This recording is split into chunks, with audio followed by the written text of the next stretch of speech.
Hello students, आज हम discuss करने वाले हैं फर्स्ट लॉ ऑफ थर्मोडायनामिक। आज का हमारा टॉपिक यही है main, first law of thermodynamic क्या होता है। इसमें हम कुछ चीज़ें पढ़ेंगे साइन कन्वेंशन के बारे में, जो न्यूमेरिकल प्रॉब्लम में बहुत इंपॉर्टेंट है। Application of the first law of thermodynamic की एप्लीकेशन क्या है और इसकी लिमिटेशन क्या है। तो चलिएगा, सबसे पहले हमें पढ़ना है फर्स्ट लॉ ऑफ थर्मोडायनामिक क्या होता है, और इसी लॉ को बोलते हैं, इसका दूसरा नाम मैं यहाँ लिखता हूँ, conservation of energy, law of conservation of energy, law of conservation of energy. It means energy neither be created nor be destroyed but it can be transform from one form to another form. अब सबसे पहले आपको first law of thermodynamic को समझने के लिए मैं एक छोटी सी चीज़ आपको बताना चाहूँगा जो आपको समझ में आनी चाहिए। हमने एक गैस कंटेनर लिया, या मान लीजिएगा ये आपके पास एक कंटेनर है, ये इसके ऊपर पिस्टन लगा हुआ है और इसमें आपके पास बहुत सारे गैस मॉलिक्यूल हैं, एटम हैं, ये बोल सकते हो आप, ठीक है जी। फिर आपके पास गैस कंटेनर की एक पोजीशन में इस तरह बना रहा हूँ, ये आपके पास गैस कंटेनर की सेकंड पोजीशन है, ये आपके पास गैस मॉलिक्यूल है। अब इस चीज़ को समझना है, हम क्या करेंगे, फर्स्ट लॉ ऑफ थर्मोडायनामिक को समझने के लिए हम एक सिस्टम को a particular amount of heat transfer करेंगे। For example, we have a system, that is we have considered the gas having mass m, we have supplied an amount of heat, इसको मैंने amount of heat दिया है Q amount of heat। जब हम इसको देंगे तो जो इसके जो मॉलिक्यूल्स हैं, गैस के एटम्स हैं, इनकी इंटरनल एनर्जी इंक्रीज होगी आपके पास। अब आपको ये चीज़ समझ में आनी चाहिए कि इंटरनल एनर्जी क्या होती है। देखो जी, ये आपके पास गैस मॉलिक्यूल या गैस के एटम हैं, ये रैंडम डायरेक्शन में मूव करते रहते हैं, रैंडम डायरेक्शन में मूव करते हैं, इनकी काइनेटिक एनर्जी होती है। अगर इनकी काइनेटिक एनर्जी होती है तो गैस मॉलिक्यूल्स की जो काइनेटिक एनर्जी होती है वो एक टेम्परेचर का फंक्शन होती है, तो उसके पास एनर्जी होती है, इंटरनल एनर्जी होती है आपके पास। इंटरनल एनर्जी किस फॉर्म में होगी, इनका ट्रांसलेशन मोशन हो सकता है। अगर आपके पास डाई एटॉमिक और ट्राई एटॉमिक है तो इसके केस में रोटेशनल मोशन भी हो सकता है, इनके केस में वाइब्रेशन मोशन भी हो सकता है, तो वो एनर्जी डिवाइडेड होती है। हमने माना कि जब हमने इसको सिस्टम मतलब गैस मॉलिक्यूल, जब हमने इसको Q amount of heat transfer किए तो इसके जो एटम हैं आपके पास, इनकी स्पीड इंक्रीज हो जाती है। स्पीड इंक्रीज होगी तो इनकी काइनेटिक एनर्जी इंक्रीज होगी, और अभी हमने बोला कि kinetic energy is a function of temperature, तो इसकी एनर्जी इंक्रीज हो जाएगी, इसकी इंटरनल एनर्जी इंक्रीज हो जाएगी। अब देखिएगा जी, जब आपके पास हमने इसको Q amount of heat transfer किया तो इनका आपके पास गैस मॉलिक्यूल की स्पीड बढ़ेगी, इनका टेम्परेचर चेंज होगा, इनका प्रेशर चेंज होगा, तो ये पिस्टन पे प्रेशर लगाएंगे, work done by the system होगा, और अब आपका पिस्टन इस पोजीशन में आ जाएगा।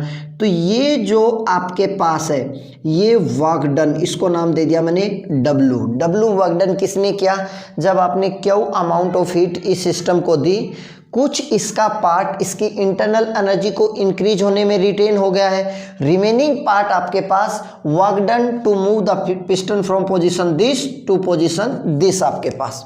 हम सिंपली कह सकते हैं Q amount of heat is divided in to part, one part do the mechanical work by the system to move piston from position this to this position, and rest of part is retaining by the system to increase its internal energy। अब देखिएगा जी, हमने ये चीज़ internal energy पहले हमने कहा U1 is the initial internal energy of the system and U2 is the final internal energy of system when we have supplied the heat amount Q आपके पास। अब देखिएगा जी, हम कह सकते हैं कि अब हमें एक रिलेशन निकालना है। हम एक फर्स्ट लॉ ऑफ थर्मोडायनामिक में आपके पास रिलेशन होगा किसके बीच में, हीट के बीच में Q, ये आपके पास इंटरनल एनर्जी U से मैं डिनोट कर रहा हूँ, और ये आपके पास वर्क डन, ठीक है, तो हम कह सकते हैं first law of thermodynamic give the relationship between the three important physical quantities heat, internal energy and work done. ठीक है जी, इसको हम कैसे स्टेटमेंट कैसे देंगे हम, when a Q amount of heat is transferred to the system then a part of it is used to work done by the gas on the surrounding. Work done by the gas मतलब work done by the system on the surrounding. A part of it is spent to do work against the piston and rest of part is use to increase the internal energy of the system. पहले आपके पास U1 था, फिर आपके पास U2 होगा, तो change होके कितना होगा, इंक्रीज हो गया आपके पास, तो U2 minus U1 equal to du। This part of energy has been increased आपके पास। अब इसकी स्टेटमेंट में मैथमेटिकल फॉर्म में लिखना चाह रहा हूँ आपके पास, we have given Q amount of heat to the system, a part of it is use to change its internal energy and a part of it is use to do the work done by the system. System मतलब gas molecule ने piston पे काम किया, तो हम बोल रहे हैं work done by the system on the surrounding. तो ये जो आपके पास वर्क डन होगा, ये आपके पास एक मैथमेटिकल फॉर्म होगी जी। This is a mathematical form of the first law of thermodynamic, और ये बहुत ही पॉपुलर लॉ होता है। अब मैं क्या करता हूँ, इसको मैं थोड़ा सा चेंज करके लिखना चाहता हूँ, small amount of heat when given to the system then a part of it is use to increase the internal energy of system and remaining part is use to the work done by the system, work done by the gas on the piston. तो इसको मैं थोड़ा सा delta की form में मैं लिखना चाह रहा हूँ, डेल्टा, और ये स्मॉल वर्क डन। अगर स्मॉल हीट देते हैं तो स्मॉल वर्क डन। न्यूमेरिकल के लिए आप डायरेक्ट याद कर सकते हो, Q heat is equal to change in internal energy and work done आपके पास। अब देखिएगा जी, इस चीज़ को इसकी दूसरी फॉर्म में आपके पास यहाँ पे लिखना चाह रहा हूँ, ये भी आपको समझ में आना चाहिए, delta Q equal to D U plus delta W. Delta W को मैं लिख रहा हूँ पी डी वी। ये चीज़ भी आपको बहुत अच्छे से समझ में आनी चाहिए। वर्क डन को मैंने यहाँ पे क्या कर दिया, स्मॉल वर्क डन को पी डी वी की फॉर्म में हमने दिखा दिया। इसको समझने के लिए आप छोटी सी चीज़ देखिएगा, ये मैंने कैसे लिखा है, ये आपके पास मान लीजिएगा ये आपके पास पिस्टन था, पिस्टन का ये एरिया ऑफ क्रॉस सेक्शन है आपके पास इस कंटेनर का, A is the area of cross section है आपके पास। जब गैस मॉलिक्यूल इसके ऊपर फोर्स लगाते हैं, प्रेशर लगाते हैं, तो ये अपनी पोजीशन को चेंज कर लेता है यहाँ से लेके यहाँ तक, और इसको मैंने बोल दिया जी डेल्टा एक्स। अब इसको समझ, हमने बोल दिया जी delta X is the displacement of the piston by the gas molecule when work is done by the gas molecule on the piston. तो अब आपके पास वर्क डन क्या होता है, वर्क डन हमने पढ़ा है फोर्स इनटू डिस्प्लेसमेंट, और फोर्स क्या होगा, प्रेशर इनटू एरिया, क्योंकि प्रेशर कितना लगा रहे हैं, फोर्स अपॉन एरिया आपके पास। तो फोर्स आपके पास कितना होगा, pressure into area into displacement कितना है, डेल्टा एक्स है आपके पास। ठीक है जी। अब देखिएगा जी, ये क्या चीज़ है आपके पास, area into area of cross section of the container and change in displacement, that is the change in volume. तो ये आपके पास पी डी वी। तो वर्क डन जो हमारे पास था, स्मॉल वर्क डन आपके पास था, उसको हमने पी डी की फॉर्म में लिख दिया है। ये बहुत ही इंपॉर्टेंट फॉर्म है आपके पास फर्स्ट लॉ ऑफ थर्मोडायनामिक की। तो इसकी सिंपल स्टेटमेंट हमने क्या बनाई, व्हेन क्यू या delta Q amount of heat is given to the system, a part of it is used to work done by the system on the surrounding, that is to move piston from this position to this position, and remaining part is retained by the system, that is we can say that remaining part is used to increase the internal energy of the system। अब देखिएगा जी, इसमें sign convention आपको ध्यान रखना है, heat given to the system, ध्यान से सुनिएगा, heat given to the system या heat enter in the system, then heat is taken to be positive। Q को आप कब पॉजिटिव लोगे, when heat enter in the system, ये सिस्टम है, हीट जब इसमें एंटर करेगी तो क्यू को पॉजिटिव लोगे, जब इसको छोड़ेगी आपके पास, when Q living the system, तो आपके पास ये नेगेटिव। और आपके पास वर्क डन पॉजिटिव कब होगा, जब आपके पास work done by the system. By the system, by the system का मतलब क्या समझे हम, गैस मॉलिक्यूल। देखिएगा जी, नीचे से प्रेशर, नीचे से आप हीट दे रहे हो, ये हीट इसके ऊपर प्रेशर लगाएगी, इसके गैस मॉलिक्यूल की जो स्पीड बढ़ेगी, काइनेटिक एनर्जी इंक्रीज होगी, टेम्परेचर इंक्रीज होगा, प्रेशर इंक्रीज होगा, तो ये इसके ऊपर वर्क डन। तो जब आप हीट ट्रांसफर करते हो तो work done by the system होता है। अगर इसी पिस्टन पे हम ऊपर से वेट रखेंगे तो work done on the system होता है। इसके जब इसको ऊपर से दबाओगे तो हीट आपके पास निकलेगी, आपके पास heat. When we put the weight on the piston then work done by the surrounding on the system या work done on the system, then heat is given by the system to the surrounding। अब देखिएगा जी, अब आपके पास work done by the system हमने क्या लिया है, पॉजिटिव, और ये आपके पास वर्क डन नेगेटिव कब होगा, वर्क डन नेगेटिव कब होगा, work done on the system, work done on the system. तो ये आपके पास साइन कन्वेंशन आपको सीधा सा याद होना चाहिए। जब हीट सिस्टम को देंगे, हीट सिस्टम के अंदर एंटर करेगी तो Q की वैल्यू हीट पॉजिटिव होगी, उसको छोड़ेगी तो नेगेटिव होगी। Work done by the system जैसे इस केस में है, work done by the system will be positive, work done on the system will be negative. ये चीज़ आपको ध्यान रखनी है जी। अब इसके केस में आपके पास देखिएगा जी, ये इसी फॉर्मूले को देखते हुए अब इस फॉर्मूले को हम सिंपली ऐसे भी लिख सकते हैं, हीट जो आपने दी थी वो इंटरनल एनर्जी को इंक्रीज कर रही थी, डिक्रीज भी कर सकती है work done on the system होगा तो, और ये आपके पास वर्क डन था। मेन स्टेटमेंट ये थी आपके पास। अब देखिएगा जी, अगर आपके पास आइसोथर्मल, पहला केस मैं आपको क्या बता रहा हूँ, अगर आपके पास प्रोसेस आइसोथर्मल है तो आपके पास क्या होगा, यहाँ पे देखिएगा जी, पहला है आपके पास आइसोथर्मल, पहला है अगर प्रोसेस आपके पास आइसोथर्मल प्रोसेस के अंदर आपने कहा था कि T कांस्टेंट होता है जी, और T कांस्टेंट होता है तो चेंज इन टेम्परेचर dt आपके पास क्या होगा, जीरो। अगर dt टेम्परेचर चेंज ही नहीं होगा तो इंटरनल एनर्जी इंक्रीज नहीं होगी, इंटरनल एनर्जी कांस्टेंट रहेगी। तो हमने कह दिया इसलिए आपके पास change in internal energy will be zero. तो इसका मतलब क्या होगा, इंटरनल एनर्जी आपके पास कांस्टेंट रहेगी। तो आइसोथर्मल प्रोसेस के अंदर इंटरनल एनर्जी कांस्टेंट रहती है, चेंज नहीं होती, ये आपको याद रखना है। अब हम थर्मोडायनामिक का ये लो यहाँ पे यूज़ करते हुए लिखेंगे तो आपके पास देखिएगा Q इक्वल टू W। इसका क्या मतलब है जी, amount of heat is equal to work done. इसका मतलब क्या हुआ, देखिएगा जी, इसकी स्टेटमेंट आपको बड़े ध्यान से देखना है। इसका conclusion, when heat is given to the system, जैसे हम इसमें ऐड कर रहे हैं, when heat is add to the system then this total heat is use to work done by the system. फिर देखिएगा, इसके केस में हमने हीट सिस्टम को ऐड किया तो वो सारी की सारी हीट उस सिस्टम ने work done by the system में यूज हो गया आपके पास, वो सारा का work done by the system on the surrounding.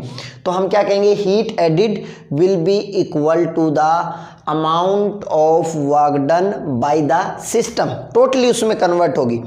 दूसरा, हम ऐसा भी कर सकते थे, हम इसके ऊपर वेट रख देते तो work done on the system हो जाता। ऑन द सिस्टम के अंदर आपके पास इसको दबाओगे तो इसके केस में हीट आपके पास बाहर निकलेगी।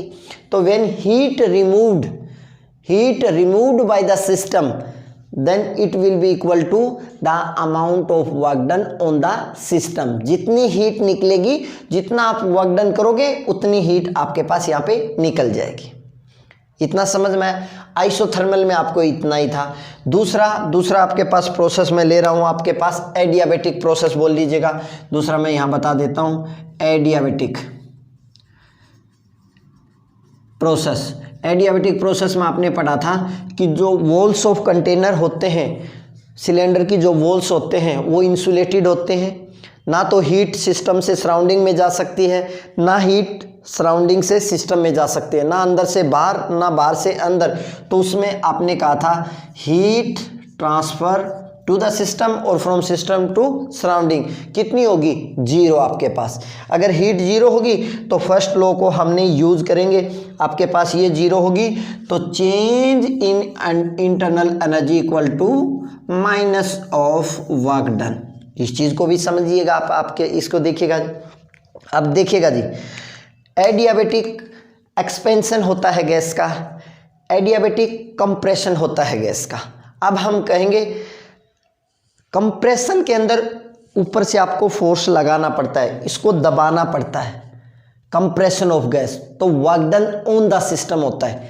और एडियाबेटिक एक्सपेंशन में क्या होगा, जब ये इसको दबाएगी ऊपर की तरफ धकेलेगी तो work done by the system. तो हम कहेंगे जब आपके पास when there is the case of the adiabatic expansion, then work done by the system, and work done by the system will be positive, then we can write that अगर work done adiabatic expansion में work done positive है तो ये negative sign इसके साथ रहेगा, तो हम कहेंगे माइनस du। इसका मतलब क्या हुआ, जब आपके पास एडियाबेटिक एक्सपेंशन होता है, work done by the system on the surrounding होता है, तो वर्क डन आपके पास पॉजिटिव हो जाएगा। पॉजिटिव होगा तो ये नेगेटिव साइन इसके साथ रहेगा। तो जब एडियाबेटिक एक्सपेंशन होगा तो इंटरनल एनर्जी सिस्टम की हमेशा डिक्रीज होगी आपके पास। समझ में आया? Adiabatic compression, work done on the system, work done on the system is always negative. तो ये इसको क्या लिख दोगे, वर्क डन, ये माइनस साइन था और माइनस ये होगा, तो वर्क डन आपके पास प्लस साइन के साथ आ गया। तो इसके एडियाबेटिक कंप्रेशन अगर गैस का हो रहा है तो उसके केस में क्या होगा, कंप्रेशन में work done on the system which is taken as negative, so we have done work done on the system and our mechanical work can be converted into internal energy, heat energy आपके पास। तो उसके case में आपके पास देखोगे कि जितना काम आप करोगे वो सारा का सारा उसकी इंटरनल एनर्जी को इंक्रीज करेगा। तो सीधा सा आपको याद रखना है, एडियाबेटिक प्रोसेस में एडियाबेटिक कंप्रेशन हो रहा है तो सिस्टम की इंटरनल एनर्जी डिक्रीज होगी। अगर एडियाबेटिक कंप्रेशन हो रहा है तो सिस्टम जितना आप हीट दोगे वो उसकी इंटरनल एनर्जी को इंक्रीज करेगी। नेक्स्ट आप थोड़ा सा और देख सकते हो इसके केस में, क्या देख सकते हो, थर्ड प्रोसेस को आप बोल सकते हो आइसोकोरिक। आइसोकोरिक कांस्टेंट वॉल्यूम होता है आपके पास, तो V कांस्टेंट तो हम पढ़ चुके हैं, dV आपके पास 0। अगर dV 0 हो जाएगा आपके पास तो ये वाली स्टेटमेंट हम यहाँ पे यूज करेंगे, तो आपके पास Q इक्वल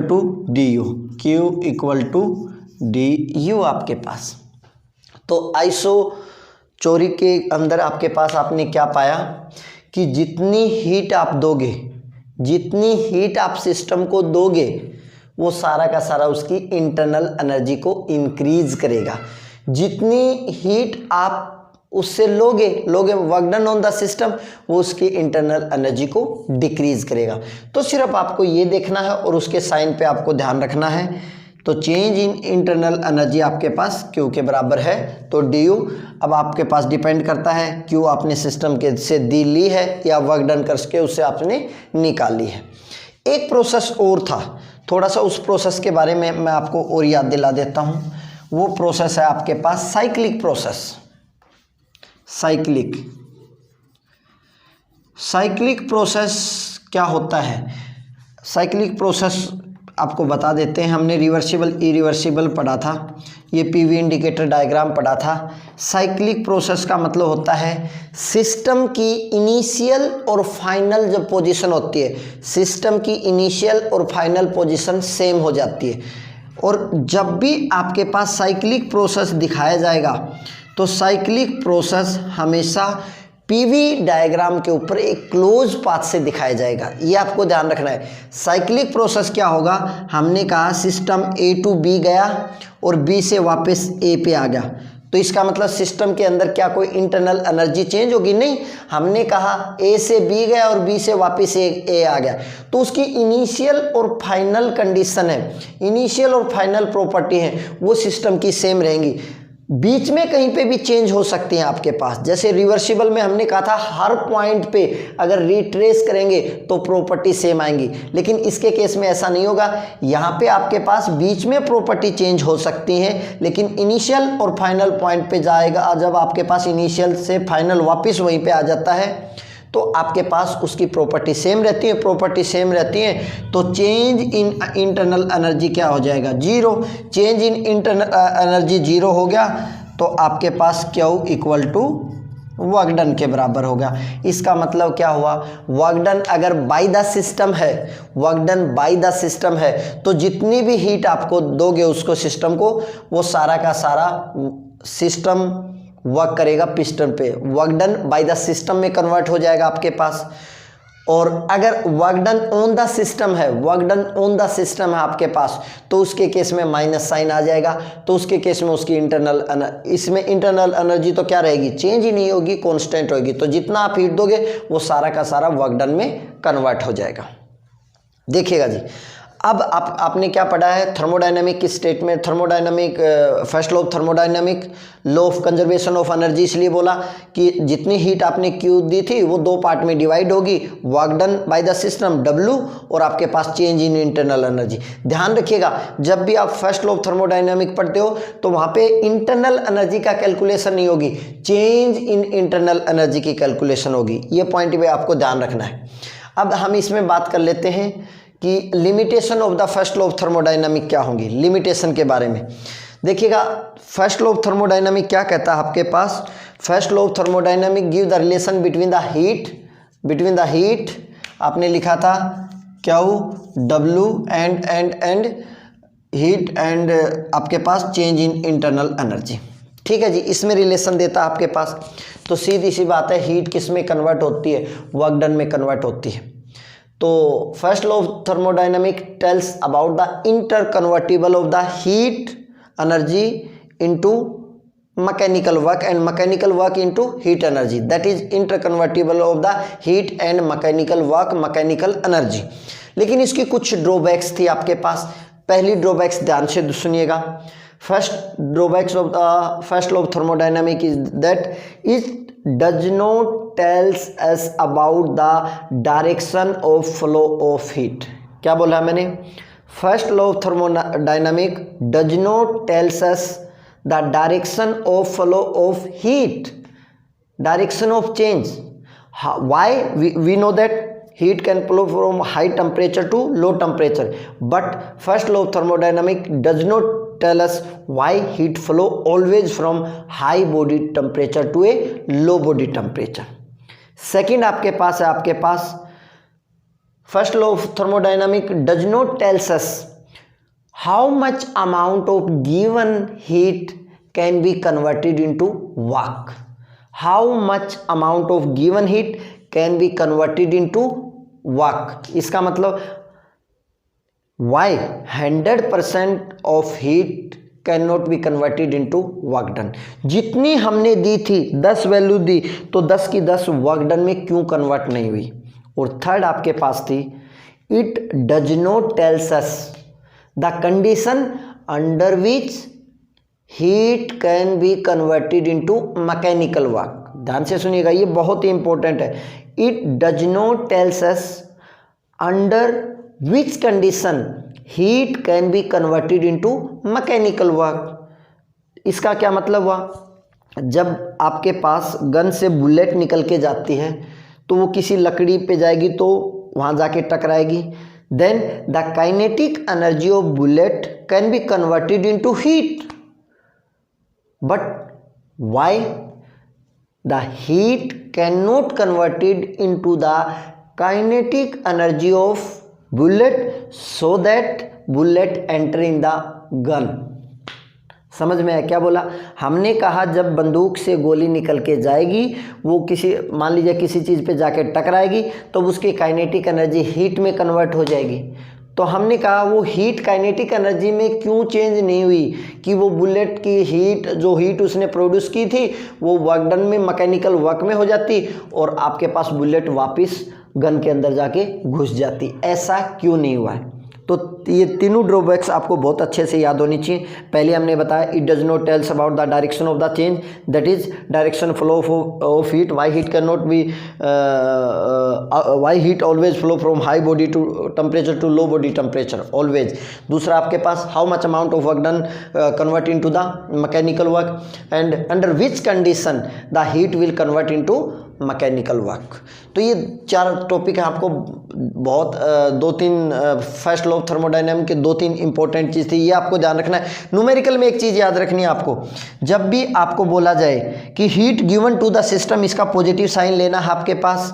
अगर आपके पास work done on the system, negative sign लेना, work done by the system, positive sign लेना। न्यूमेरिकल करते टाइम ये चीज़ें आपको ध्यान रखनी है।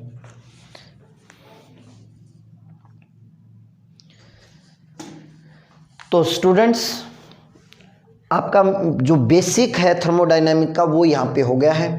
अब एमडीयू यूनिवर्सिटी के स्टूडेंट के लिए सेकंड लॉ ऑफ थर्मोडायनामिक बहुत इंपॉर्टेंट है, बार बार 4 to 5 मार्क्स पूछ लिया जाता है।